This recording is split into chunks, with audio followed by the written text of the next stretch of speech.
This is a Kirkendall Barrett presentation, darling. What the f*** is happening? Dad is dead. There is a dog. You bought strawberries. Who do you think you are? You buy homemade bread? What are you, QAnon? What makes him happy? Not being in this movie? Not being in this movie. A lifetime of Hallmark. Well, hello, everybody. It is your favorite day of the week. It is time for another episode of A Lifetime of Hallmark, where we talk about your favorite movies on both Lifetime and the Hallmark Channel and try to make sense of them. I am Les Kirkendall Barrett. Hello, Jason Bowers. Hello, Les Kirkendall Barrett. And hello, Kurt Fitzpatrick. Hello, Les Kirkendall Barrett, and hello, Jason Bowers. Okay. Here's Stan. We watched some movie. Yes, we did. I was thinking about this because we were excited because the title was stupid, but the title is so of the moment of this week that we're recording this on Thursday, February 3rd. And if you know what's going on in the United States, there are massive winter storms everywhere. Oh, so it's timely. Yeah, it's timely. Yeah, we had a big snowstorm last weekend in New Jersey. Was it the nor'easter? I don't know. It was just, it snowed. That's all I got. I'm not like the guy in this movie, okay? I'm not that into weather. I can just tell you it snowed. Are you having really bad weather right now? Because I know in the Midwest and the South they're getting just pummeled with snow, and areas are getting ice that don't normally get it. No, we're okay in New Jersey right now, as well as we can be. It's our snow is melting. Tomorrow it's supposed to be like up to like 50 degrees. So, but then the groundhog saw its shadow. Well, I heard, we're going to get 6 more weeks of winter. Well, bundle up, East Coast and Midwest. Glad I live in California. Same. Well, I want to have a shout out to our one listener in Lithuania. I don't know what the weather's like there. Yes, if you'd like to let us know. No, that's in Europe. Oh. But a Lithuanian friend, if you want to give us a report on the weather, please, you can shoot us a message on our Facebook page, A Lifetime of Hallmark. I believe it's Lifetime of Hallmark podcast. Lifetime of Hallmark podcast. Okay, I'm bad with social media. I'm awful with it. I worry because our one Lithuanian fan thinks I'm a big dummy because I didn't know what season it was over there right now. Oh, well. I need to be educated more. Well, that's assuming that the Lithuanian listener knows what our weather is like here before we told them. Right. That's true. I hope they don't skip this episode. If they don't hear it, who's going to tell them that we're talking about them? Well, I guess they might talk to people outside of Lithuania. They could let them know. Yeah. Write us. Write us if you're. Yeah, we'll have you on the show. We'll have you on as a guest, actually. Look, that'd be alert. Yeah. If you know our one Lithuanian listener, reach out to them and make sure they listen to this episode. I would love that. Or, you know what? Any other international listeners, shoot us a message and we'll have you on. Yeah, for sure. Because we do have people listening outside of North America. And outside of English language speaking countries. Yeah, we'd love to talk to you because, and I'm curious about how you get your movies. Like, do you get them on Netflix? Do you get them online? I'd be very interested to talk to you. So yeah, shoot us a message for sure. Yeah. So I was telling Kurt before we started that I was watching a TV show before you guys called that would drive Kurt crazy. Half the stuff you watch drives me crazy. No, this one is even a little out there for me. This one is a little out there for me. Well, what is it? I'm not so sure. Because the show is called Adults Adopting Adults. Okay. Is it about conservatorship or something? No. It's about like an adoption.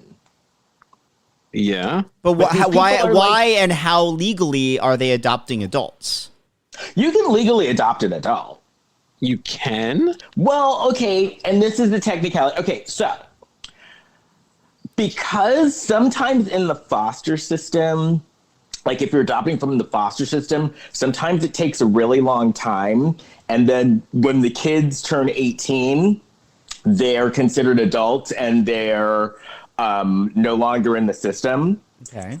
And so sometimes families, like if a child has grown up with this family, but the adoption never went through, once it turns 18, the 18-year-old can say, hey, you can now adopt me. And so a lot of times it's for that.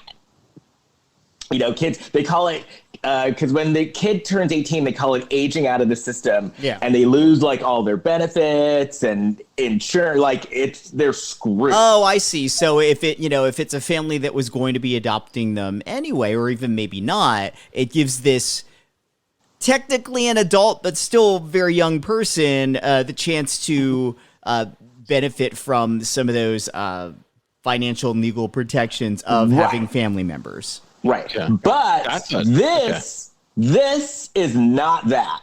Well, I thought you meant like, as an adult, like I could get adopted. I was going to No, you could. Oprah. I was going to contact Oprah, ask if she could adopt me.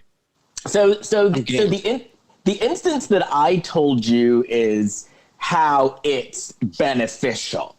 But these people are taking it to a whole other level, because we're not talking about 18-year-olds who grew up with a foster family and wanted to be adopted by them. We're talking 25, 30, 40-year-olds that are getting adopted by people. So in this scenario, who is the one benefiting, the younger one or the older one, or does it depend on the scenario? It depends, because this one guy, and let me just preface this with everybody on this show, the adoptees and the adopters all seem suspect. Well, I believe that. Like one of them, for example, he and his wife are going to adopt a 20-year-old with a baby. And he met her on like Facebook. And so Are they doing that so they can then become the parents of the baby? No. So the wife, because they have no kids, and so the wife isn't for it. She's doing it to appease the husband, and the husband is saying he hopes she's hot. Well, if the wife's listening, that's a big compromise there. I know you're supposed to compromise in relationships. That's a lot. I'm gonna go out on a limb here and saying that since this is a pretty outrageous premise for a reality show, these people are all in it to be on a reality show. Right. Now I wouldn't wonder if this is real. Well, yeah. Now there's another nothing real about instance- reality shows. There's another instance where I'm like, because this one I was like, okay, that's gross. But there's another instance I'm like, oh, because there's a guy who has a title, he's royalty, and he has no kids and wants to adopt a son or daughter. This is a terrible premise for a Hallmark movie. It's on Lifetime. And it brings us right back to King Ralph. So he's going to adopt this kid. We don't have to describe it again. That should be the name of your autobiography, Kurt. Back to King Ralph. Back to King Ralph. But this instance, well, actually, I guess this guy's like a little suspect too, because he's a single older man who I get a little vibe from, if you know what I mean. I do. And he's royalty? And he's royalty, and so the kid the guy who he's adopting. Royalty? What country is he the queen of? Yeah, what's going on here? Are you flying something, Jason? I haven't. I am. I just started watching that part when you guys called. So I don't know the country yet. It's probably royalty he probably lords over the country of Bullshitia. Right. Well, the guy he's going to adopt, I got to tell you, is pretty damn hot. So he's that's adopting. Why Okay. he's adopting an adult man. Yeah. He's the daddy. Well, Yeah. where do you find this show? On Lifetime. This is on Lifetime? It's on Lifetime. It's on Lifetime. Wait, where's the quality? This is in the wheelhouse of the insane movies that we see on Lifetime, but not so much like when they do the docu movies, like the Janet thing that was on over the weekend. That was so good. I haven't watched it yet. I've got it on the DVR. I know. You haven't watched it? Okay, good. Because I wanted to watch it so we could discuss it on the show, and I've neglected that. It's 4 hours, though, Kurt. I don't know that we need to do a breakdown like one of our movies, because that's a lot. And actually, it's a good watch. Like, if you're a Janet Jackson fan, there's one part where there's one hole, but that's towards the end. But everything else is like, she talks about the Justin Timberlake thing and how she felt about it. She answered the question of the rumor of whether or not she had a secret daughter in the 80s. Like, she talks about everything. I watched a little bit of that where she was discussing that. So, yeah. So she talks about everything except for one thing, and I get why she doesn't talk about it. One thing. Would you be giving it away? No, I know what it is. It's been in the news. It's Michael. No, it's not Michael. Oh, I thought she said she was like really annoyed. She would always get asked about that in interviews. No, she talked about Michael. Oh, okay. No, it's her. She didn't talk about the husband who she's divorcing, right? Oh, okay. The secret marriage. And she didn't show the baby, her kid. Okay. She showed the kid's hand, but she didn't show the kid. So that was the only hole. Other than that, it was good. And she answered all the questions. No, she talked about Michael for a long time. And it's pretty sad because, he was like in competition with her. Oh, yeah. But she didn't want to compete with him, but he was competing against her. I see that. Yeah. I had read that, yeah. Yeah, so it's good. No, it's a good watch. Speaking of good watch, do we have any Blac Chyna news? Doing a piece of China. China. I'm talking China. The Blac Chyna report. Here's Kurt Fitzpatrick. Well, this is from RadarOnline.com. Kim Kardashian and Kylie Jenner to take the stand to support brother Rob in assault battle with Blac Chyna.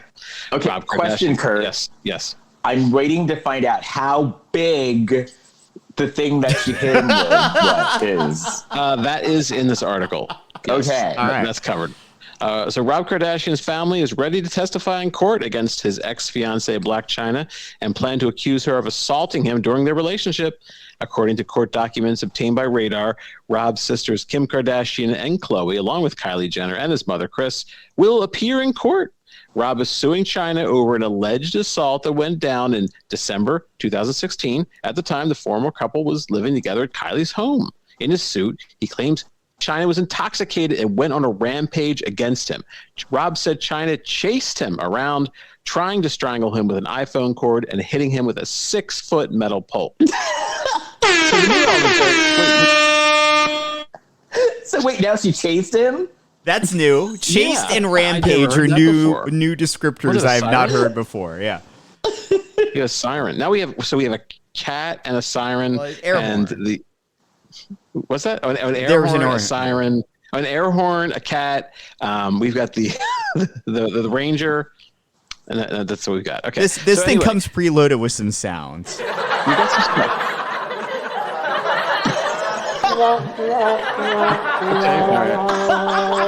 Oh boy. All right, so Chyna denies.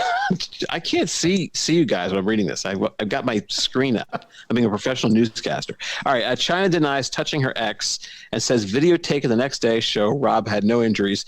She claims he fabricated assault allegations after she sued him and his family. In her lawsuit filed before Rob's case, she accuses the Kardashian-Jenner family of spreading lies that she abused her ex, which led to execs canceling her reality show, Rob and Chyna. Rob's case is headed to trial next month. The trial for Chyna's case is scheduled for April. In newly filed court docs, Kim, Chloe, Kylie, and Chris are backing up Rob's motion, asking for both trials to be consolidated. No, that's smart. They claim they are extremely busy and it would cause them harm to have to show up in court twice within such a short period of time. I get that. I'm very busy too.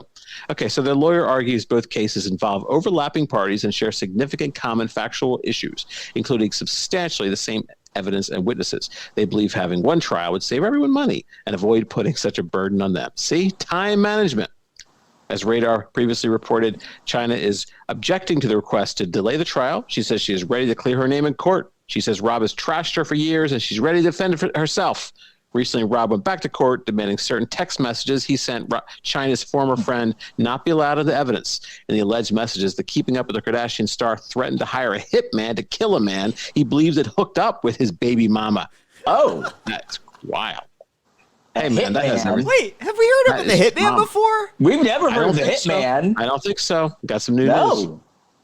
So very exciting.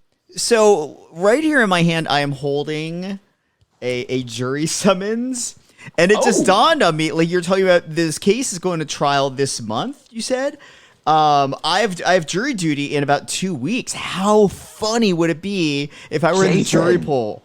Well, I can't do it. I'm talking. We literally do Blac Chyna news on this podcast. I will have to point that out. Yeah, to recuse yourself. But how funny would that be if I ended up in that jury pool? That'd be great. I would love that. Well, you would at least. Well, I don't know if you'd actually meet Blac Chyna. No, it would never get to that point. It would be in jury selection where they ask if you know either the people in the case or any of the details. You have to speak up about that. I love that. Mr. Bowers, do you know anything about Blac Chyna? Well, we do a Blac Chyna report. every week. My response, whether it's a male or female judge, I'm just going to be like, girl. We do a fashion commentary every week. What do you know about Blac Chyna? You mean about the 6-foot metal pole? I know nothing. And listen to this, Jason. Did you guys see the thing that I sent you? I was in the grocery store the other day, and I sent you the cover of Life and Style magazine. I have it right here. So I was in the grocery store minding my own business, and I saw the cover of Life and Style magazine. And here's the headline. Kardashian secrets exposed in court. Bombshell testimony in brother Rob's assault case. Then under Chloe, it says cocaine shocker. And then under Kim, it says cheated on Kanye. And then under Chris, it says slept with son-in-law. And then it says greed, threats, and a smear campaign. They're all crazy. Rob is facing serious jail time. And then there's a picture in the corner of Blac Chyna, and she's looking very innocent. What? I don't know the Kris Jenner story. Which son-in-law did she allegedly sleep with? I have no idea. Oof. Allegedly. I don't know. I never watched Keeping Up with the Kardashians. I never saw one episode. Neither have I. And the only reason I ever saw a Real Housewives show, I saw one episode, and that was because we appeared on Casey. Yeah, right? Is that her name? Yes. We were on her podcast, and I had to watch it for that. That's the only episode I saw. And I said allegedly because you guys heard about that blogger last week, right? Who got sued by Cardi B, and so she owes $3 million to Cardi B. What? Like just a regular blogger. I got news to Cardi B. A blogger doesn't have $3 million. Well, the blogger shit talked her. And then Cardi B was like, whoa, you better back off. And the blogger was like, I dare you to do something. And Cardi B did. She's also suing her Uber driver for $7 million. Well, said something negative. Maybe I should go back and re-edit that episode where I heavily implied / may have actually said out loud that Wilford Brimley was doing a lot of coke off of his Quaker Oats. Well, that's not Cardi B. It still could get sued for saying something inflammatory. He's dead. Yeah. No, we get away with it because this is satire. Is he dead? Is he dead? Well, for He is, Jason's yes. sake, I hope so. Well, let's see. Is Let's this, he is Google. dead. No, because I when think we he is did the dead. whole search and we found out that he was 50 when he was in Cocoon. Yeah, He was younger than me I think he is. by dead. years, by not like 1 or 2 But years. I believe he died last year. Or maybe in 2020. Whew, we're safe. Okay, here we go. We wait till people yeah, die. and then 2020. trash talk. Yeah, He was Oh, he was good. born in 1934, He was in and the he thing. died in 2020. By the way, if you are playing the Lifetime of Hallmark drinking game at home, you should have taken a shot when we found out that the Blac Chyna story got even more violent, and you should have taken a shot when we Googled Wilford Brimley. Right. Is the Lithuanian listener just sitting there like lonely in their home playing the Lifetime of Hallmark drinking game? Yeah, but they If are so, that's fine. drunk already because we've hit a few of the boxes today. And I bet our Lithuanian listener is the fact that our Lithuanian listener watches these movies. It sounds like our listener is very resourceful, like getting a hold of these movies, because I don't think that there's a Hallmark channel overseas. I don't think anybody- so. Does anybody listen to our podcast in like communist areas? China, yeah. right? We I probably don't have to know. go through It a might get special blocked. vetting process to even be listed there. And that would probably be like an underground sort of a thing. Yeah. They have to go. Oh, there might be like it's like renegade Chinese, Right.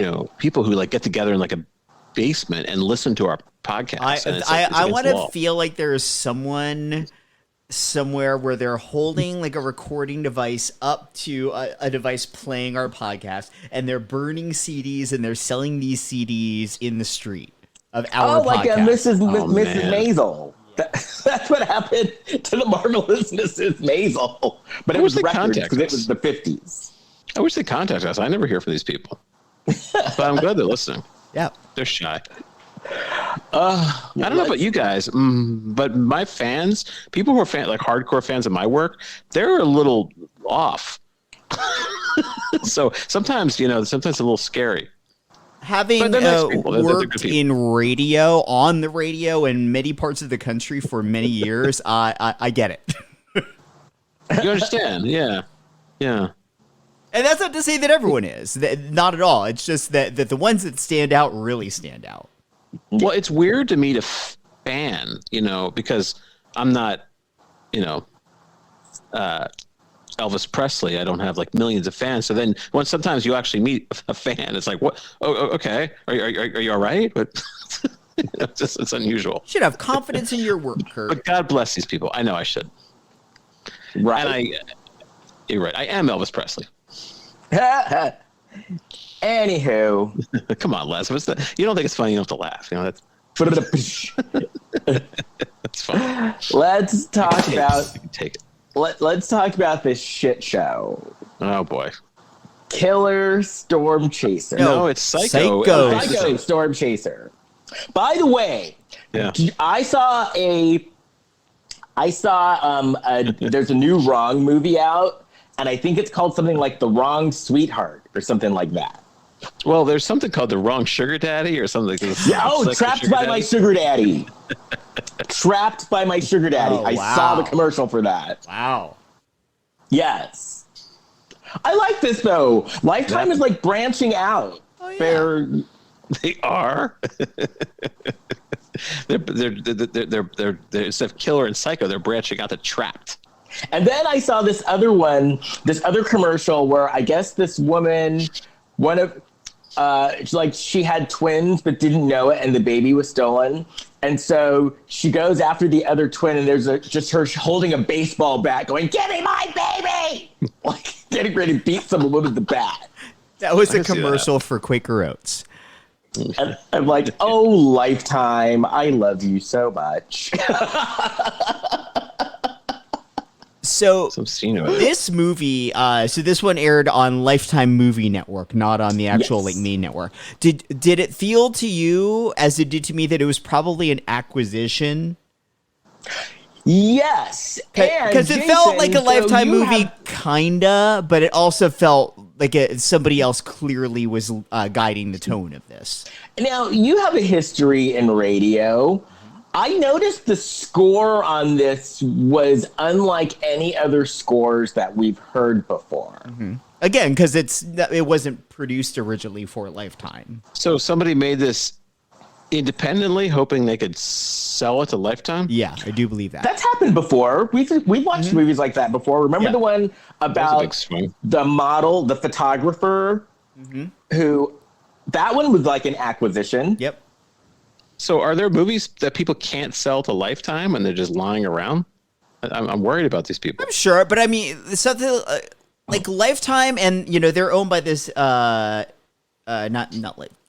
Sci-Fi, which is owned by Universal, but Lifetime's owned by A&E. But similar things where they'll make these like really inexpensively produced movies and TV shows, and then they still need to like fill out their schedule with other stuff. So you'll get a lot of weird ass like zombie movies in Sci-Fi, or these abduction movies on Lifetime or LMN, and they probably get them for next to nothing.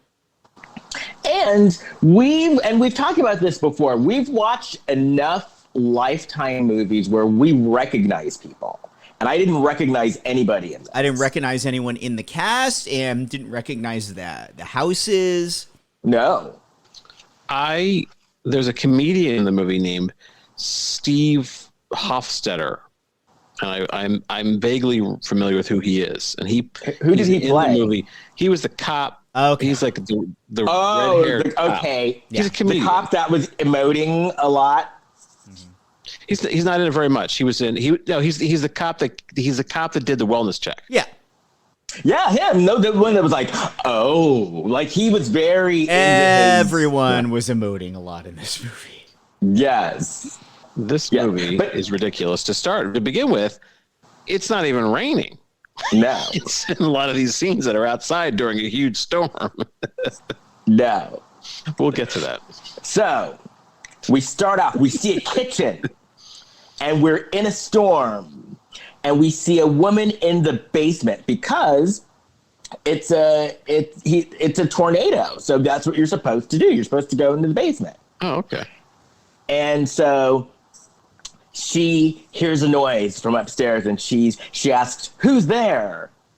And then someone comes downstairs. Was it a black hoodie? No, it was a yellow raincoat, but they had a hood on like they were wearing a hoodie. Yeah, they did. And then he takes his hoodie off, and he's actually hot. He was very hot. and he said it like with this very, like, trying hard to sound sexy voice. I didn't realize anyone was still inside this house.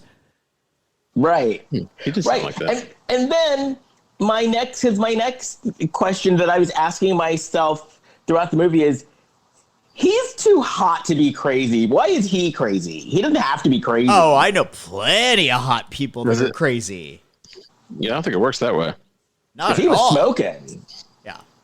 Too hot to be crazy. Well, actually, he was smoking until he opened his mouth. And after, towards the end of the movie, I was like, okay, enough already. But he did just start, like... You're going to hand him that little card that says, don't stop talking?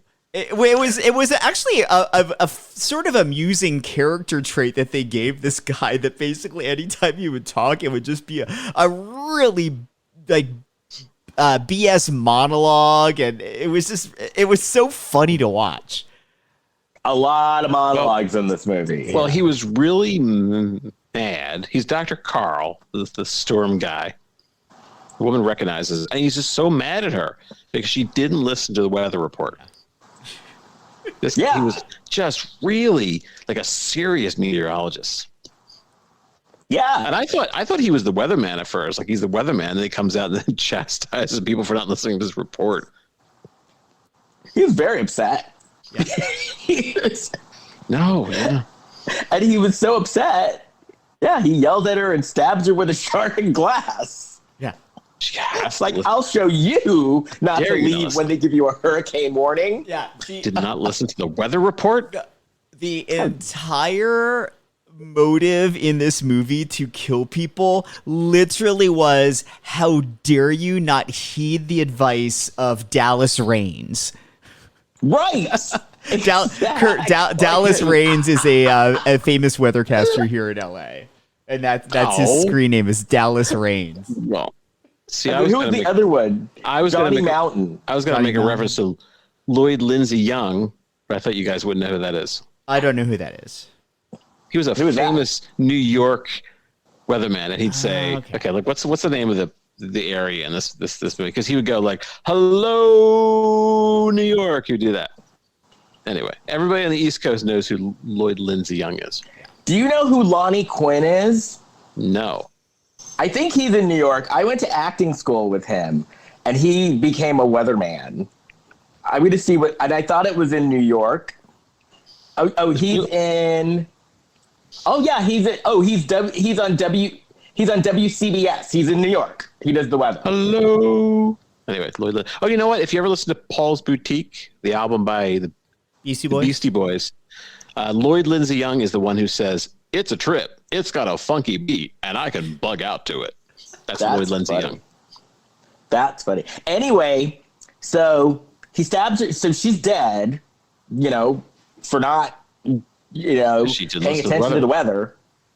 And then we and then we see this. Then we see the news, and this woman's getting interviewed, and her name is Abby Fields, and he's watching this weather report from his van. He's in a van, and then he Googles her on fake Facebook, whatever that name was, and then we find out. Oh, then he gets a call. Was the call from his producer? He's on. Yeah. He's working. I really admire this guy's work ethic because he's working. He's talking to his producer. So that means like he went in the house and murdered this woman like on his break, right? Or maybe, lunch break. Yeah. It may have even yeah.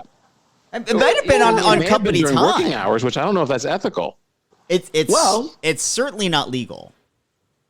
Well, but you can't murder someone during your working hours. You can't expect an employer to bill. You can't bill an employer if instead of doing your job, you're murdering someone. There is an exception. If your employer is somebody that has hired you as a hitman, then it's allowed.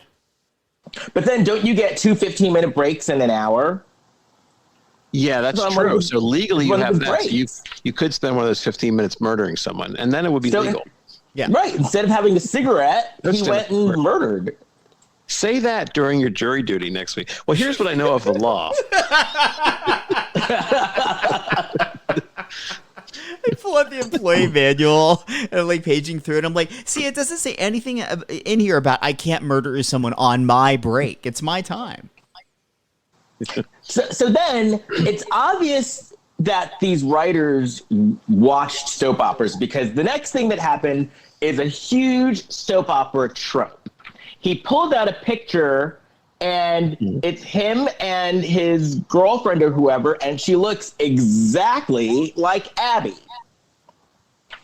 Do you feel like that part of the storyline of his girlfriend or ex-girlfriend looking like Abby, do you think they dropped the ball in terms of fleshing out that part of the story? Yes. I think they totally dropped the ball. Because they kept talking about what a resemblance they had, but other than that, it was never dealt with. Right. Well, he did explain it. But then when he started explaining it, at that point I was like, oh yeah, that's right. Like I'd forgotten about it. And he was like 10 monologues in, so I tuned out to what he was saying. Right. Oh. At one point I did start looking on Facebook on my phone. He's narrow-minded. I don't mean to jump ahead, but he's very narrow. It's spoiler, it's the same thing that's in the beginning of the movie. He's mad at his ex-wife. His wife died. He's mad at her because she didn't listen to the weather. Yeah. That's how she died. The wife, it's a little more than that. Oh, that's right. Yes, there is more. Yeah. Oh, so then we see Abby, and she's sleeping. Well, she's not even sleeping. She's just looking. She's in bed, and she's staring at her boyfriend, and they're just staring at each other. But then she wakes up, and she's in bed alone. And then her boyfriend was hot, by the way. Oh, he was so hot. He was super hot. And then so she looks at her phone, And it's obvious that they had a breakup because she checks her messages and there were no messages. This is we've seen this in older Lifetime movies where the graphics on the screen were enlarged to an obscene degree so the audience can read it, and it's literally the entire face of her phone is this like pop-up message that says 0 messages. Lonely much? Like big 0. Good morning, friendless. Because I was watching And Just Like That this morning, and there was a text scene, and I had to like pause it because the writing was so little. And they should know that their audience is in their 70s. Well, I'm close. Well, not Hey, you know what? I missed the minutia of And Just Like That. Well, I had quite the morning, Kurt. You would have been disgusted because I couldn't sleep. I had a little bout of insomnia last night, and so around 5 a.m, I watched And Just Like That, and then I watched Days of Our Lives, and then I watched this. What about all your screeners? You're supposed to watch your SAG screeners, vote in the SAG afterwards. I know, because I'm actually...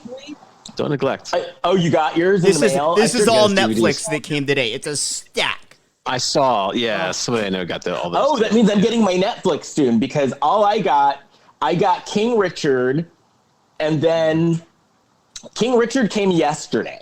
Same. Yes, exactly. Oh, do you know that? Because okay, I'm sorry. Please continue, Les. No, go ahead. I was gonna say I went green, so I'm not getting any DVDs, and so so for those at home, we were in SAG after the unions. We vote for the SAG after awards, so we get these screeners. So for the Warner Brothers movies, you can only watch them on their app, and I can't get the app on my computer because I have to update my whole computer, so I have to watch it on my phone. So I watched Dune on your phone. Like, this tiny, and I can't even do this. I can't even flip the phone where you can watch it like on the landscape, what it's called. So it's a tiny, like it's an inch, like a 1 inch by 1.5 inches. I watched this visually stunning film. That's hilarious. Yeah, after we're done, I'm halfway through Respect, which I'm liking. And then I'm going to watch The Eyes of Tammy Faye. Oh, I'm going to see that. That is my Licorice Pizza is my favorite one so far. Everybody's saying that. So nice. Everybody's saying that it's really good. And then the one, like My Life as a Dog is depressing, right? I didn't see that yet. You mean Power of Dog? Depressing. Power of Dog? Power of Dog. My Life as a Dog. I watched The Lost Daughter though with Olivia Colman. Is that good? I think so. It's kind of weird. It's not bad though. Because it's a British movie, right? And my husband is British, so like British movies get kind of weird sometimes. So if he says, he was like, it's so good, but then I gotta kind of be sus. Is it British? Maggie Gyllenhaal. Yeah, she made the movie, and so like Ed, because I was watching, I was like, how'd they get Ed Harris to be in this weird movie? And then I saw at the end, written and directed by Maggie Gyllenhaal. I was like, oh, okay. All right. So yeah, I gotta watch that. I guess it's worth seeing. It's kind of weird. There's like a lot of stuff. Yeah, I guess it's worth seeing. It's a mommy issues movie, right? Yeah. I like that woman though, Olivia Colman. The Queen. She's good. Anywho, so Abby is in the car. She drives to work. She gets to work. And there's this blonde woman just yelling at this cute nurse. And then Abby jumps back and is like, you can't talk to us like that. And we find out that the hurricane is coming, and we find out that Abby and the cute nurse, Ty, his name was Ty, Tony. with impeccable eyebrows. Tony. His eyebrows were impeccable. Tony, you said Ty. Was it Ty or Tony? Tony. Like Tony's Tokyo Tony. eyebrows were impeccable. Yeah, but I think he reminded you of some guy named Ty, because that's a very specific name. You just pull it out of thin air. Oh, he probably did. Well, his eyebrows were so impeccable. I think he had someone like with the threading, like someone on set to thread them right before he went out there. Well, he's paying for it then. He made like $5 to do this movie, and everything he made went to the threading. I'd say, yeah. So Threading's not cheap. So we find out they're taking care of a girl or a woman, Hannah, who's in a coma. And so the hurricane is coming, and so they're like, oh my God, we've got to like move her. But she's in a coma, so they've got to call they try to call an ambulance, but all of the ambulances are busy. Well, the way they reveal that the storm is coming to their area is it shows our Abby, the main woman. It shows the woman Ms. Banks, and it shows dumb Tony, and they're all staring at this screen. They're all lined up right next to each other like it was a zombie movie. It was weird. Right. and then the yelling woman named Miss Banks continued to yell. Yeah. Like she yelled this entire movie. And then She softens up. And then she's like, we're staying. And then the nurses were going to leave, and then they decide, nah, we've got to stay too. Because isn't this like the Hippocratic Oath? Like, Is it? Well, they're not doctors, so I don't think they take the oath. But and I could be wrong about that. But it's also like, hey, if you don't want to leave and we're ready to leave, like, sorry, we've done our due diligence and told you that you need to do something. Right. Well, now we also get into this work situation. Are they getting paid to stay? Yeah. Are they getting overtime? Yeah. And nurses get paid very well. Yeah. Yeah, but okay. But they're there around the clock. Are they usually there around the clock? I guess they are. You can get around the clock nurses. Depends on what they need. I think in this case, it was implied that it was one was there at all times. Oh, wow. Yeah. It was expensive. Yeah. With my mom for a while, we had a nurse, and they would show up at all hours. Man, okay. Shake that woman out of her coma. That's costing some money. Yeah. So then they say, and it's at the point, so I'm going to say it like this. Abby said, we need to refuel the generator, which means it's going to be very important later. Yeah. I don't want to call out any family members of mine, but I know a certain family member, if this person went into a coma and I whispered in their ear, the nurses are costing $50 an hour, they'd immediately come out of the coma. Right, the eyes like open up. Yeah. Well, you're supposed to talk to people in comas. Mm-hmm. You're supposed to talk to them and read to them because I guess because they said they can hear you. Now, one thing I did actually wonder, if you're in a coma, do they let you live at home? You can, if you have a nurse. Okay, if you have a nurse. I didn't know that I think so. To me that seems so extreme that you would need a greater level of care even though you're not awake. Well, think of it this way: they'll let you stay at home if you have a nurse and if you can afford it. Yeah, because it ain't cheap. Yeah, I think they would probably prefer that rather than taking up space in a hospital. Yeah, and then you'd hire a private nurse, like as Banks did. Yeah. But if you have the money, sure, they'll let you stay at home. But there's all this equipment that you have to get and stuff. Oh, boy. Like a generator. Right. Yeah, right. You have to get a generator. The generator, which you're supposed to put fuel in. Don't forget. You got to get the one with a bicycle. So, if you run it, the power goes out, you got to ride the bicycle. Oh, like in Gilligan's Island? Yeah.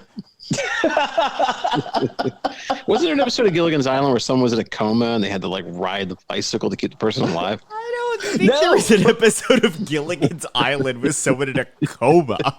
Right? I don't remember who it was. I think it was Davy Jones. I think the closest thing to a coma was when Marianne hit her head and thought she was Ginger. Remember that? No. Yes, it sounds reasonable.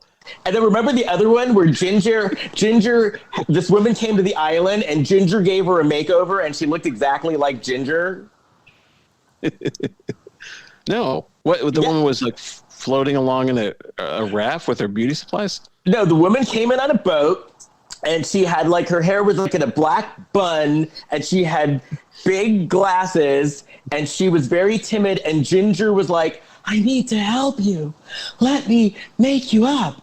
And then she made her up, and she looked exactly like Ginger. And then she ended up leaving the island on the boat to take over Ginger's career. Because remember, Ginger Grant was an actress. Yeah. Oh, of course. The people that would come to that island and then just leave these people, like, you have to wonder what horrible human beings must the people on Gilligan's Island have been that they were constantly left behind, even though these people ended up there and knew that they were stranded. No, this is how Gilligan's Island, this is how they messed up. So first of all, Ginger, she gave her too good of a makeover to the point that she's like, I can go and steal Ginger's career. Then remember the other one where the band came to the island and then they thought, oh, well, we're going to get we're going to get them to take us with them by creating the honeybees. And then remember, then they say, you need us. And then the honeybees were so good that they were like, screw you, we're leaving. You're going to steal our careers. So they always overcompensated, and that's why the people would leave them. I am sorry. I'm just writing down the point in the show where you gave a very detailed explanation as to why people will be left behind on Gilligan's Island. Yeah, I have to apologize too. I said that Davy Jones was on Gilligan's Island. He was actually on the Brady Bunch. Yes, he was. Don't you remember? So who's I thinking? Girl, look what you've done. There's an article to me. that says Gilligan's Island creator explained how the show was political. How's Gilligan's Island political? Do you want me to read the article right now? No. Well, No. So was it like post that on our Facebook? Was it like the Howells were like the Republicans? No, there was an election on Gilligan's Island. You might remember this when they had the beauty pageant, and Mr. Howe. I probably brought this up on the show before because I think about this a lot. I do. Mr. Howe had to support Mrs. Howe. All of a sudden, the professor was sexual. He was no longer asexual. He had it in. He had the hots for Marianne, and Skipper was sort of a mismatched couple with Ginger. He thought that he had a boner for Ginger. Now Gilligan stayed on the straight and narrow path of asexuality, and it didn't have interest in anybody, not even Mrs. Howe, who could have financially secured him. And so then they had a big a beauty pageant to decide. Oh, I think they had to really. Gilligan had to be the last vote, and Gilligan actually voted, and it chose a monkey. It was just very, very dark thing that I experienced. What the fuck is happening? I wish I could have taken a picture, a screenshot, because Jason's expression was unlike anything I've ever seen before. Yeah, I mean, it's rare that I am speechless. I'm glad that we got the segue into that, because I have to get that out into the world. How did we end up on Gilligan's Island? How does anyone end up there? It was a 3-hour tour. Oh, because of a storm. The weather started getting rough. It's like that brings back to the movie. Yeah. Dude, Psycho Stormchaser forced those fuckers onto that island. A monkey. Oh, so why was the nurse asking, do you want me to explode? I like the male nurse. I wanted him to survive. Oh, that's right. Okay, I know why. He was tired. He was very tired. He just worked a shift. Right, because they wanted Tony to drive to the store or wherever to get the gas for the generator, and that's when he was like, do you want me to explode? I'm going to explode. And then once again, I wrote, his eyebrows are on point. You and I define on point very differently, Les. Right? Oh, so then Carl is stalking Abby.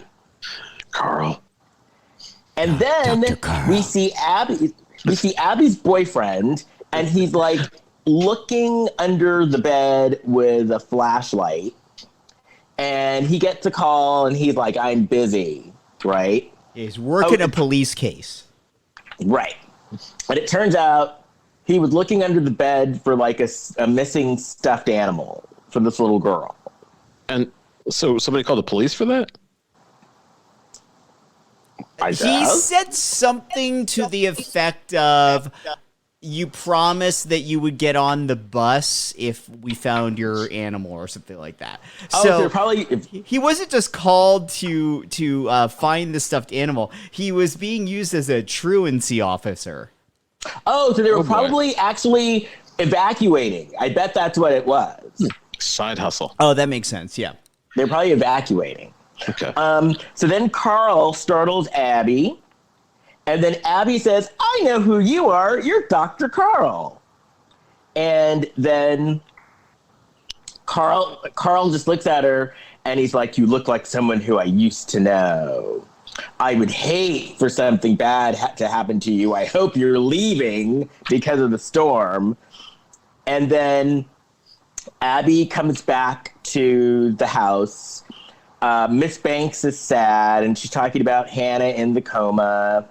And Abby's like, don't give up hope. Hannah could wake up at any time. And then we see Abby's boyfriend. He's driving through the hurricane. And then all of a sudden he turns around and goes back towards the hurricane. Because because Abby was there. And so he checks out with his cop friend, can I get through? Da-da-da-da. And then this cop was like, yeah, sure. He's like, I better get a Christmas card. But at one point he said, what? You sound like the beginning of that song, The Bird by Morris Day and the Time. Oh, I love Morris Day. Yes. This is the second time reference I've heard this week because Janet Jackson talks about Morris Day and the Time. Well, that makes sense. Jimmy Jam and Terry Lewis. That's because, yeah, they're in there. Jay. I listen to that song, The Oak Tree, sometimes. By Morris Day. Oh, Abby. So, Kurt, you would have liked this. Abby brings Miss Banks s'mores. You would have liked that. No, she didn't bring them from well, she did in that moment, but she bought them because Tony wanted them. But, Kurt, you would have liked that, though, them handing out s'mores. Yeah, I would have eaten some of that. Tony. Hot controversial take here. S'mores are overrated. Well, okay. So do you mean like the pre-packaged ones or the ones that you just like make? Both. Here's the thing. I like graham crackers. I like chocolate. I like marshmallow. I don't need the three of them together, and it's cumbersome to eat, especially if it's toasted like you're supposed to do it. It is. It's messy, and I don't need those flavors together. Are they rated that high? I What? just thought it was kind of like camping sort of thing. Or you're like around the fire. It is, but they have like s'mores flavored everything now, too. Yeah. Now, I do agree with you that sometimes like the s'mores get like a little clunky and too big, but I do like a little s'more, like a little, a little s'more from the fire. So you want some less of s'mores? Some less Kirkendall Barrett. I need to have explained. Wait. I got it. There it is, right here. Right. Takes a while to get to that one. Right. Where's that cat? Oh, hold on. That's all the way over here. and then right at home base. That's not possible. This trail's been closed for 8 years. It's extremely dangerous. Man, if you never mind Wilford Brimley's people, that woman's going to come after us. Right. Why? We have not said anything untrue about her. Maybe they're the same people. Might be. That was her foot in the door in the industry. Right. Oh, so then we see Carl, and he's doing more filming. He loves to film, this Carl. Mm-hmm. And so then we see a young couple. They're in the basement. They're drinking wine, surrounded by Halloween decorations. The girl's freaking out. We find out that that they're engaged, and he's like, honey, don't freak out. You're a Barrett. And I was like, oh, I wonder if they're like my in-laws or something. So the Barretts. Wait, so the camera that Dr. Carl was filming himself. So first of all, he's on an actual television show that people like. It's big enough where everyone seems to recognize this guy wherever he goes. Yet he's out there filming himself, which isn't 100% unheard of. That you do see that with smaller news crews. Although I would think in a storm you'd want some backup. But then he's filming himself with a gigantic camera. Yes. Like it looked like it needed a news crew. If he's doing it by himself and he's in a storm, he could literally just do it on an iPhone. But he's got this giant camera in his creepy white van, and he's got to point it at himself to record and file his report. Right. And by the way, staying when a hurricane something is something that the Barretts that I am related to would do. Oh, this weatherman, this Dr. Carl would not be happy with them. No, they'd be like, oh, it's just a hurricane. That's my attempt at a British accent. Anyway. And you literally live with one. I know. Oh, okay. So anyway, the couple. So the guy goes. So they hear something upstairs. Okay, the people loved to use bats in this movie. There was a lot of like grabbing a bat and going upstairs. They're just sports in general, because at one point a woman grabs a tennis racket in a bedroom. Yeah. Yes. In this particular scenario in the movie, I find it wild that this couple, in the middle of this massive storm, they're holed up in their basement and they hear a noise upstairs. And in that moment, their mind goes to, there must be an intruder in the home, versus there's a giant fucking storm upstairs. That's why we came down here. Right. And it could be maybe someone was caught in the storm and they needed help. I think he was trying to get some action. I would, if I was in his position, I would pretend there's no one up there. Like, oh, well, baby, don't worry about that. That's a mouse. I wouldn't think to go check. I'd be like, oh, like, you know, if the windows are open so that they don't get broken, something probably fell over. Right. So then I'd say, why don't you go up and check? I'm sure he wouldn't hurt a woman. So he grabs a bat. He goes upstairs. He runs into Carl. Then we see the woman in the basement. Carl comes down. The woman screams because she's like, "Who are you?" He told her he doesn't like screaming until the very end. Right. That's what he's, yeah. And then Carl goes into one of his monologues and says, oh, because he saw her engagement ring. And then he goes into his soliloquy about how he had a wife once. And then he says, I'm nature. I'm the storm. He said he didn't do it. The rain and wind did it.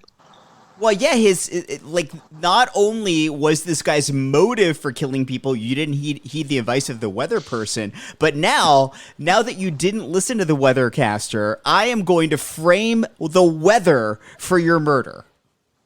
And then he shames her. He shames her fiance because she starts crying, and he says, "Well, you cried less than your fiance did." Yeah. So then we go back to the Banks residence, and Abby has a needle. Miss Banks hates needles. Then we go back to Carl. He's filming again. Mm-hmm. Then we go back to the Bankses, and Miss Banks is upset. Abby goes to talk to her, and this is where Miss Banks has her, what would you call it? Her epiphany, her catharsis. Yeah, they were trying to humanize this character and trying to get her out of yelling every single line of dialogue. But the tone of this movie was just all over the place. Right. So then they were sitting next to each other. I thought there was an opportunity that they could have started making out. Yeah. Right. You're not that difficult. You're difficult in a good way. Well, it's Lifetime, so I wouldn't be surprised. The hand inches over. Right. So they both reach for the syringe at the same time. Yes. Right. And then they gaze into each other's eyes. Oh, so we find out that Hannah's boyfriend was a dirty dog and left after the accident. And then, most importantly... No, that wasn't Hannah's boyfriend. That was Ms. Banks' boyfriend. Her boyfriend left when Ms. Banks was dealing with Hannah. That's okay. So that's why she's bitter. And then we find out the most important bit of news: Miss Banks and Hannah's parents are dead. I see dead people. So they had to fit dead people in there somewhere. They did. They could have called this movie Hannah and Her Sister. Oh, they could have, and they would have been sued. True. Well, no, because they could have just put the wrong in front of her. Hannah and the wrong sister. It's like it's Vivica Fox and Woody Allen in Lifetime's first mashup movie. What's Woody gonna do? Either no one's gonna take Woody's side, so they're gonna get away with it. So then we hear the doorbell, and it's Jack. No, it's the boy. It's the cop with the mustache who Kurt knows. Steve Hofstetter. And he was very into his part, and he was putting his own little comic twist on it. How do you know him, Kurt? I don't think I know him personally. Oh, you're familiar with his work? When I saw the name in the credits, I vaguely recognized it, and I'm like, I think that's somebody I know, and maybe I did know him years ago, but I was familiar with who he was. Okay. Oh yeah, here he is. Yes. Oh, he's got this one picture. I'm like, his body's pretty good. Oh, yeah. Oh, wow. He was too covered up in this movie. Well, maybe next time. He lives in Queens. Maybe I did know him. I did improv with all kinds of people back in the day, so who knows? Oh, he was in. Have we watched Psycho Yoga Instructor? Yes. Wait, yes, because that was the guy that looked like my cousin. Yeah. He was in. So this guy was in Psycho Yoga Instructor. Okay. Was he one of the main characters though? I don't know. He was in a movie called The Ginger Kid, and he is a redhead. Oh, that makes sense. He was in. Oh, there's a documentary about him. There is? Well, he probably made it. What? Yeah, that's what it says right here. We need to reach out to this guy and get him on the show. Yes, we do. Steve, I bet he would do it. Come on our show because I might know him. I said I might. I'll tell him I know him. All right, reach out. Yeah. Oh, he has a YouTube channel with over 681,000 subscribers. More than Charo. Wow. More than Charo? Oh, he got divorced. Well, in 2016. Well, maybe he's found love since then. Yeah. So. Well, Steve, please come on the show. We'd love to. Yeah, Steve Hofstetter. All right, I'll contact him. Oh, okay. So the cop is saying, "Get out, get out, get out," and Abby is like, and then Miss Banks is like being a smartass, and he's being a smartass back to her.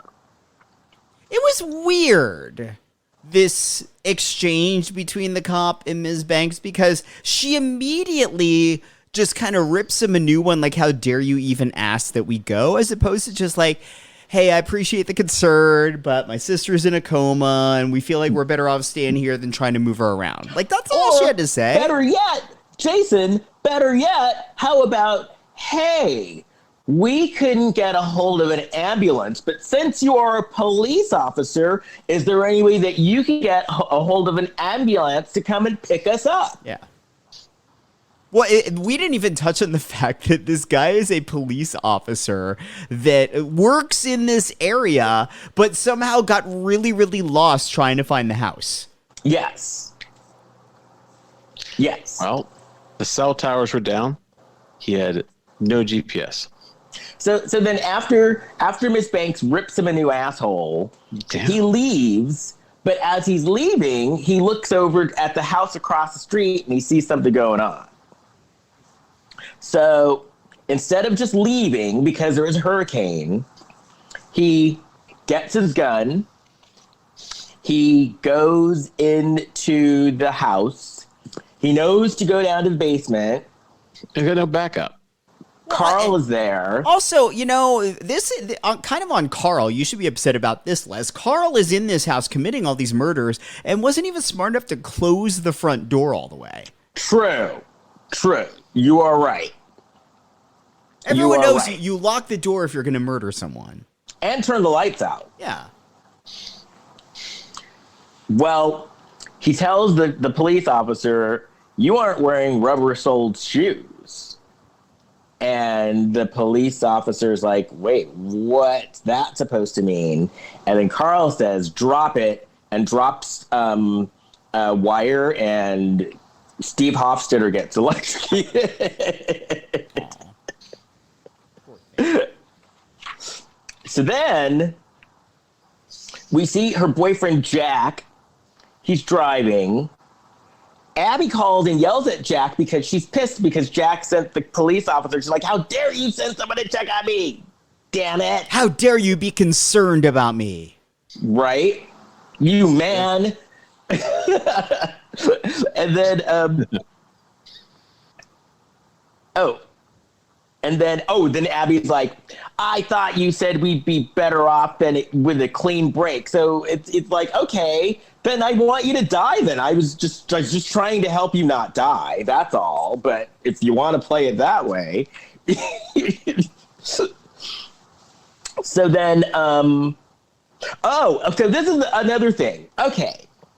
So I guess their big issue was, she said, you can't have two people more dedicated to their jobs than each other. So I guess that was it. That's why they were having issues. They had jobs. He was a cop. She's a nurse. They were prioritizing their jobs over each other. Oh. Well, that sounds like it could be resolved. Well, look, Abby couldn't even prioritize getting her bangs straight. True. I don't know anything about hair. Just look at her hair and you'll see that it was not a straight line. Oh, so yeah. So then Jack's car breaks down. Abby talks about how Jack didn't like her ambition. Oh, because she's having a heart-to-heart with Miss Banks. Yeah. And then Miss Banks is like, life is short. She regrets that she didn't spend more time with her sister. And then she tells Abby, you know why I hired you? Because you were the only one who asked what Hannah's name was. And she said, but after that, I confessed to you that I'm not actually a nurse. I'm just posing as a nurse. She says, no. You're still hired. Yeah, asked her name. Right. Like, you know her name now. Now you're in. What her name was. Who wouldn't ask what her name was? You're hired to take care of a coma patient on a regular basis. Wouldn't you want to know what her name is? On one hand, I could see in the interview process that actually not coming up. But on the other hand, in the interview process, wouldn't you have had that information before you even went for the interview? Right, because wouldn't you know what was going on with the patient that you were potentially going to take care of ahead of time? What if the coma patient had a ridiculous name like Pussish or something like that, and you had to the only person who gets hired is a person who doesn't laugh at the name. That's fair. Just throwing it out there. Pussish. Pussish? Yeah, that's what is your name? Pussish. Is this a name of someone that you've met? Is that why it's top of mind? Pussish? Yeah. Or like no, I don't know anyone with that name. Oh, that's going to be our go-to now. So then this is where Miss Banks softens up. So now Miss Banks is nice because she's like, I'm not as mean as I seem. And then she tries to get Abby to drink on the job. Oh, I thought that was a test. You gotta be careful. It could have been. True. I wouldn't do it. But then Abby's a good nurse, and she said, nope, I can't. I'm on duty. Work ethic. So then we see Carl breaking into the house, and he breaks into the house that they're in, and he is just talking to himself a mile a minute. He's having he had like a 5-minute monologue with himself again. And so then he's talking to the coma woman, Hannah. At first, he's okay with it. He goes, "Oh, I left her behind. She's in a coma. This is touching." But then he convinces himself, "Nope, they should have made plans." It's so all over the place. They were irresponsible. And then everybody's napping at this point. And then Also, Carl disconnects Hannah's IV. Yes, cool. that's right. But Abby walks in almost like right after. That's right. Yeah, it was almost like that scene in Laverne and Shirley opening, where the two doors open up, like Laverne's coming out. There's a closet, the apartment door open at the same time. So then Tony wakes up, and Abby's like, "Hey, Tony, can you go check the generator?" Now you sound like Laverne. And so Abby looks down, and she sees wet footprints. And then once again, Carl is back in the rain talking to himself. And then everything stops, and Carl's like, "We're in the eye of the storm." Because it stops, because they couldn't film with like water pouring down. They didn't get a rain machine. He talks Tony into being his cameraman. More And then once again, Tony's like, "Hey, you're Dr. Carl." Tony doesn't want to do it. I've gotten almost roped into some stupid things like this too. And I don't want to do it. No, just do it. I don't want to do it. Tony had an easy out. All he had to say is, "Hey, I've got this patient inside. Leave me alone, asshole." And then Carl does a full scene. He does like an entire scene. All of a sudden, And he even likes Tony's filming. He thought that Tony did a good job. yeah, he's hired. Now, All kinds of union problems. You got a nurse doing work way outside of his duty. Then he's doing work that a cameraman would be in a union. Now all of a sudden he's a staff. Equity. He's not a non-union. Report them. Well, clearly they need to do some labor organizing in this town. Get Norma Ray in there. Yeah. Union!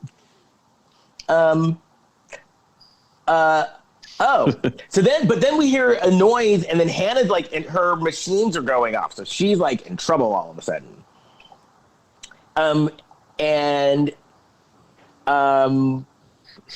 Where was I? Oh, so after Tony helps him, and he looks, and he's like, "Oh my gosh, Tony, you did a great job."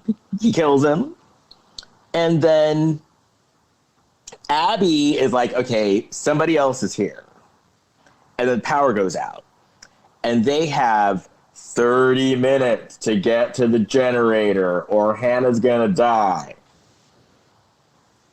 And Carl's right. They didn't plan too well. Well, I don't know. no, they did not. I won't judge them. No. And then they do the Lifetime mistake. Okay, I'm going to go check the generator, and you stay here in the dark. Basically. Now, there's someone in the house because I saw footprints, so I know somebody's here lurking somewhere, but I'm going to leave you alone anyway. Is this the scene where they were reviving Abby? Yeah. What I thought was wild, Hannah rather. What I thought was wild is that when they had the defibrillator out and they were like, putting it on Hannah's chest to revive her, like they didn't move any of her clothes out of the way. You need to do that on bare skin, and they were doing it over her sweater. Yeah. Well, they were tired. Didn't Tony say earlier they were tired? It's wildly dangerous. You're running an electrical current through their body. You have to pull back the fabric so that you don't light them on fire. True. Plus there are wet people walking around. There's all sorts of... Yeah, there's wet You can't people. mix that with electric. Oh. I know my stuff. So then... Oh, that's right. Didn't you take CPR, Kurt? Yeah, I'm sure we've all had CPR. I had to take it recently because of the adoption. We had to take it. Okay. So then Abby finds Tony on the ground, and her go-to was she went and she started doing CPR. She started thinking on her feet, but it was too late. Then Jack shows up. Carl hits him. Meanwhile, who found the lamp? Was it Abby that found the lantern, or was it Miss Banks? Somebody found a lantern. Abby has a lamp, like a actual plug-in lamp, although there's no plug somehow. She grabs that as a weapon, and Ms. Banks grabs that tennis racket. Yeah, what was it doing there? So then, Hannah's this I think was the dumbest monologue of all. I guess it was a gift. Because I think Carl was talking to Miss Banks, right? When he said, "Well, I had a wife." Yeah, his wife was Barbara Hershey, but he called her Beaches. Right. Because her name was Sandy. Like Sandy Beach. Right. I'm still upset about Barbara Hershey in Black Swan, where she almost throws away that cake. That was really disturbing. I was so upset. I was like, oh my God.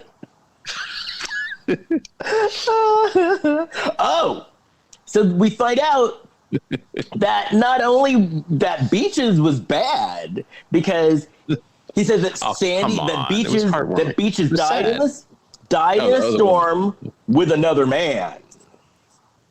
And he finds out that she was cheating. But in her defense, if he was acting like this, I'd cheat too. If I had to deal with that, his crazy ass. Too into the weather. My husband's so into weather. So then Jack is like out cold, right? And so then Abby stabs Carl. Right. So then she helps Jack. But then she goes outside to, like, after she stabs him, she goes outside to finally restart the generator just in time. It's back on. And then she goes to check on Jack. Well, she had to get it going for the coma lady. I know. She's on the clock. That's right. She's on the clock. This is a movie about work ethic. At this point, she was on time and a half. She wanted to get her, she wanted to get that money. It in. She probably gets a "you didn't let my patient die" bonus. Like a bonus, a bonus. Yeah. I mean, look, they did tell you that's the problem with the relationship. She's favoring work over the relationship with him. Fair. So. They are just leaning into what's already in the script. Fair. So Carl stabs Jack. Abby runs. Miss Banks hits him. Then Abby and Miss Banks run in a room and shut themselves in a room. And then they're going to kick his ass. And Miss Banks yells. She's like, "I said get out of my house." Yeah. Did we skip the part? Because she picks up the liquor that she didn't drink before and she throws it in Carl's face. It must have been acid. I think she didn't drink it. Or did I skip ahead? No. But just as you were upset about Barbara Hershey and that cake, I'm upset about wasting the alcohol. Oh. I tell you what, though, when Abby and Miss Banks were in the room, they were gonna kick some ass. They were not afraid. Yeah, those ladies weren't messing around. Because didn't Miss Banks have a tennis racket, and then what did Abby have? She had a lamp that wasn't. It was missing a cord, but it was like a lamp that would plug into a wall. They're ready for him. They're like, you come in. Look, if I've learned anything from Blac Chyna is that you can strangle somebody with a cord. So she should have left the cord on there. You could beat him with the lamp and then strangle with the cord. It's a 1-2 punch. Right. And you never know. You might find in your house in that bedroom a 6-foot pole. Yeah, I'd like to chase him. Hannah used to be a stripper, so they keep the pole nearby so it could somehow spark her memory and wake her up. Sometimes they bring back some of the regulars from the club too. See if it also, revive her. It's like this really somber environment, but there's just like strippers coming in doing pole dances. Like, I'm hoping one of these days it'll work. Right. But before Carl could get to them, someone saves the day. Is it Jack? Nope. No. Is it the police officer? Oh. Nope. No, you're not gonna say it's Hannah, is it? Because that's like medically. I mean, look, I've been sitting down to do this podcast. It's going to be a little bit difficult for me to stand up right now. She's been lying down for how long? A year? Literally years. Literally years. Years.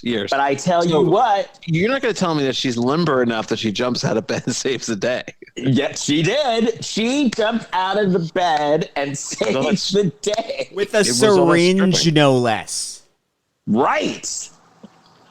Because I tell you, they could when someone's in a coma, they can hear. So I'm sure that she was like, But then, she'd been hearing. Well, see, that would check out if her first line of dialogue wasn't basically saying, "Oh, I heard all these crazy things that were just said, and I don't understand anything of what you're talking." I forget how they worded it, but it was basically like she was confused as to what was going on.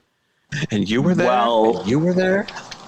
She knew to kick some ass though, yeah. And she was well rested, so she had she had strength because she was very well rested. I don't know how she had strength after not having moved her body that probably atrophied over years and years.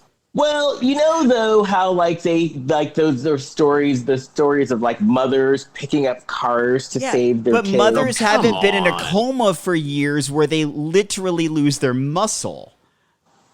True.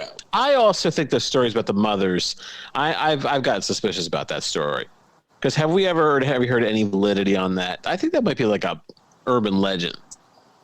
Some woman had all of a sudden. So it's always the same story. Kurt's views are not those of me and Les. The fact that Kurt doesn't think that women are strong, powerful people, that is not my view.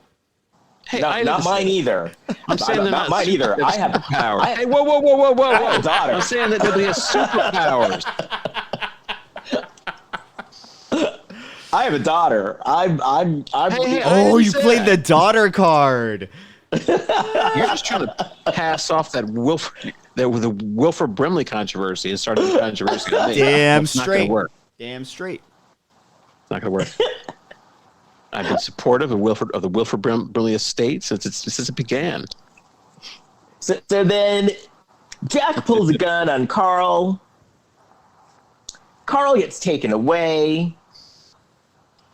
And then this next part reminded me of Kurt. Because the next scene, Miss Banks and Hannah were chowing down. Hannah just wanted some pancakes.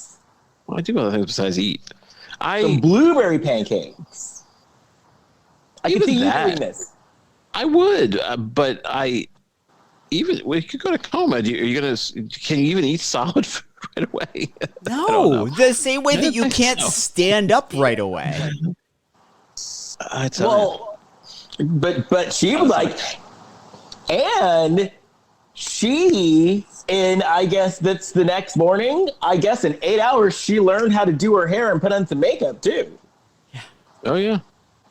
Her hair was done. Well, she was dressed pretty nice even in the coma. Like, she was wearing a really nice sweater. I would think if you've got a coma patient, you probably have them in a easy-to-change hospital gown. Right. But no, Miss Banks was like, I'm not slighting my sister. I am giving my sister the best treatment. She's going to be in a cocktail dress one day. Right. So then wearing Louboutins the next day. Right. Man. So I was hungry. Miss Banks had a stack of pancakes.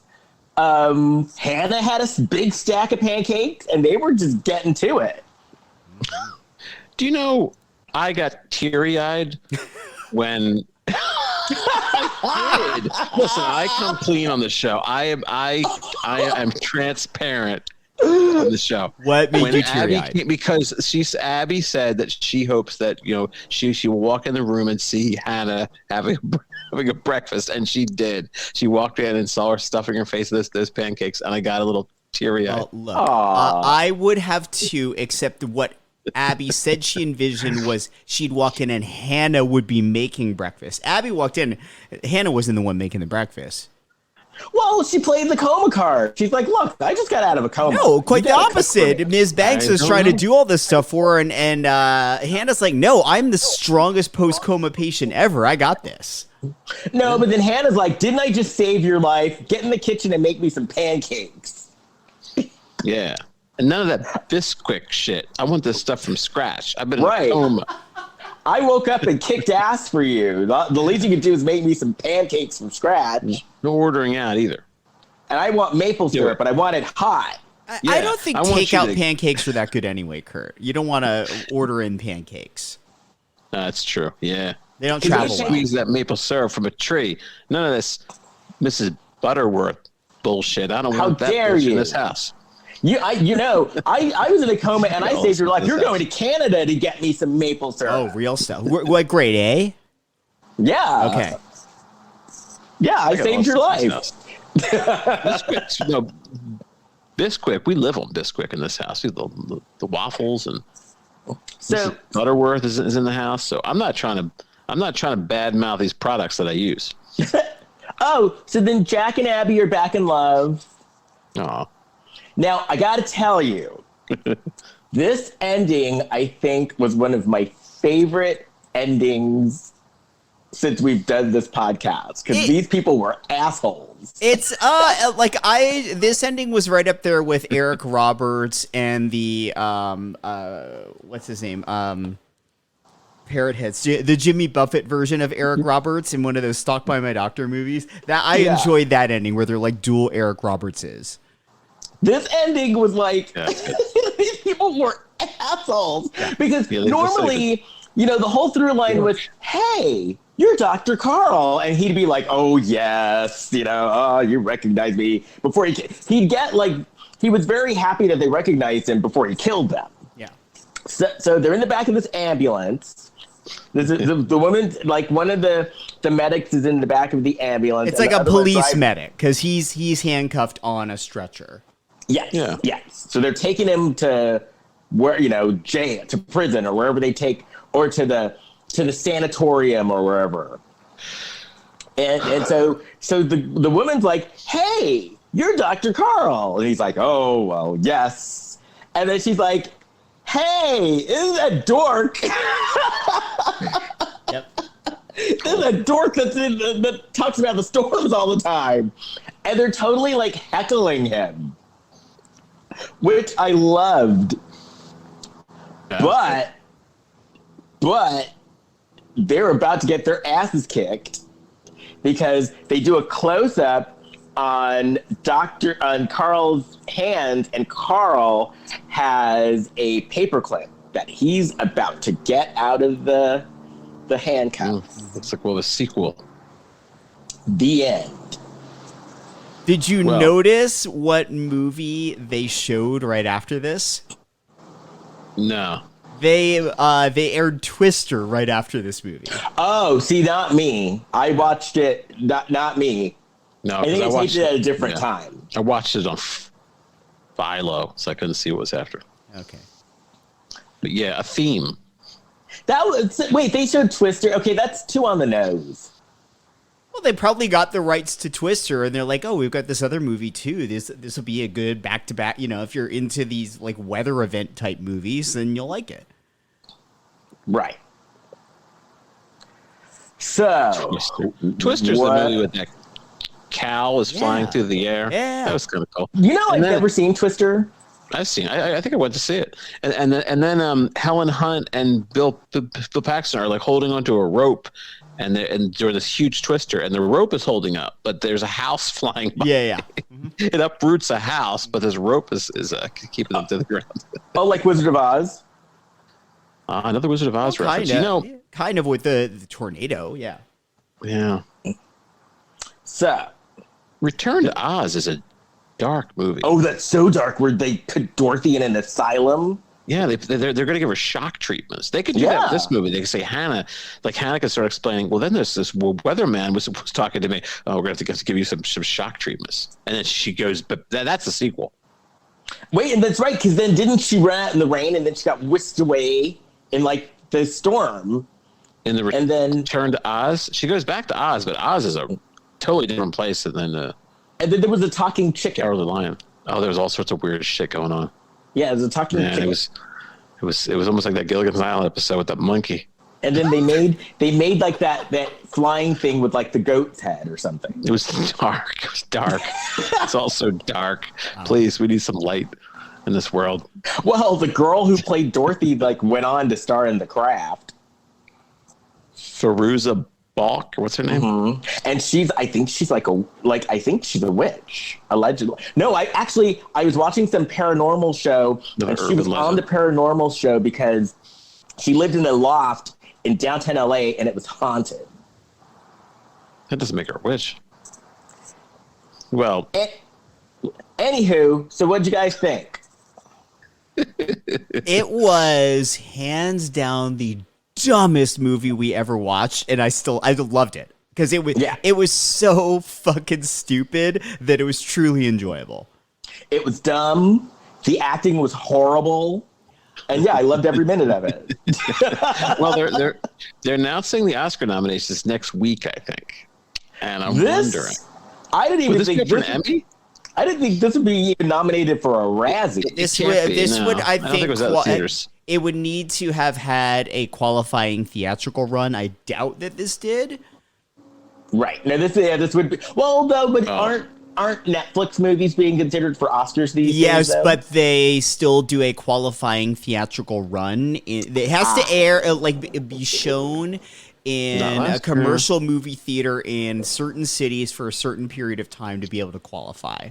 Yeah, but they last year because of COVID, I think there was a little bit of flexibility with that. They altered the rules for last year and the year before only, but it does not apply. Or for 20 movies that came out in 2020, but they did not alter it for 2021. Right. And Psycho Stormchaser will not be going against June and Licorice Pizza and whatever else is nominated. And Respect. Power of the Dog. I think Respect will get a Best Picture. I don't think it will. No, it'll be like Best Actress, if anything. Yeah, I bet Jennifer Hudson will get nominated. I will give this film credit that it actually did have a very interesting visual look to it. They were pretty consistent in the way that they would frame scenes. I really liked that, and I really liked the effects of the weather when they would actually show it.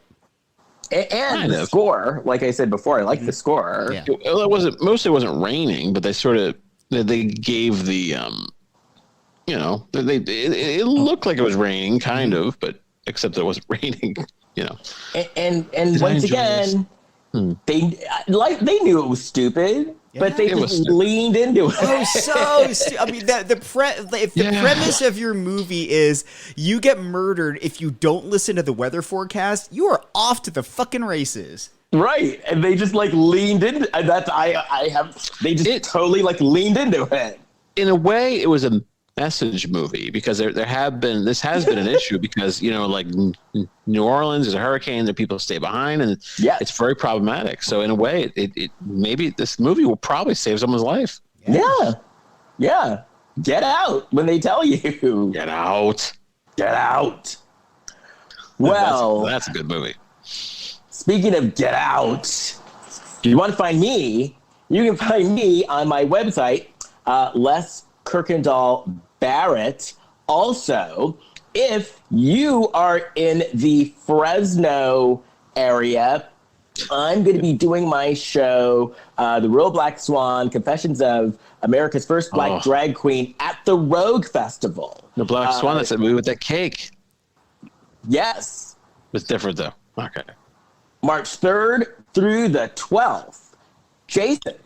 Please leave us a 5-star review on whatever podcasting platform you listen to us on. We love that other people are finding the show from your 5-star reviews. By the way, I haven't seen any reviews coming in from Lithuania. Just saying, Lithuanian listener. Yeah, buddy. You can find all of us on Instagram and Facebook at Lifetime of Hallmark Podcast. And you can find me on Facebook, Instagram, and Twitter at Big Shot Jason. Kurt. I don't have any live performances coming up, but I'm thinking about it. So please stay tuned in the future and follow my thoughts, although I don't share them very often in social media. But I am at kurtfitzpatrick.com, Kurt with a K. Let me know what you see on there because I haven't looked at it for a while. And I'm really bad at doing this. I always forget to do this. I actually have another podcast. If you are a fan of reality shows, I have a podcast called Reality Reading Rainbow, where I talk about books written by reality stars. And so the latest 2 episodes that I've done, I interview Dave Quinn, who wrote the book Not All Diamonds and Rosé, The History of the Real Housewives, which was #1 on the New York Times bestseller list, and he's a friend, so listen to that. And then we're still talking about the book, Not All Diamonds and Rosé, and our next chapter, we are going to be talking about the Real Housewives of Beverly Hills. So give it a listen. All right. Is that it, everybody? Yeah. So. All right. So I think this is our first Lifetime movie this is our second Lifetime movie of the year, right? Our second Lifetime movie of the year. Mm-hmm. So far, Lifetime is making it a good 22. So I hope they keep it up. Keep up the good work. And until next time, bye. Bye. Bye.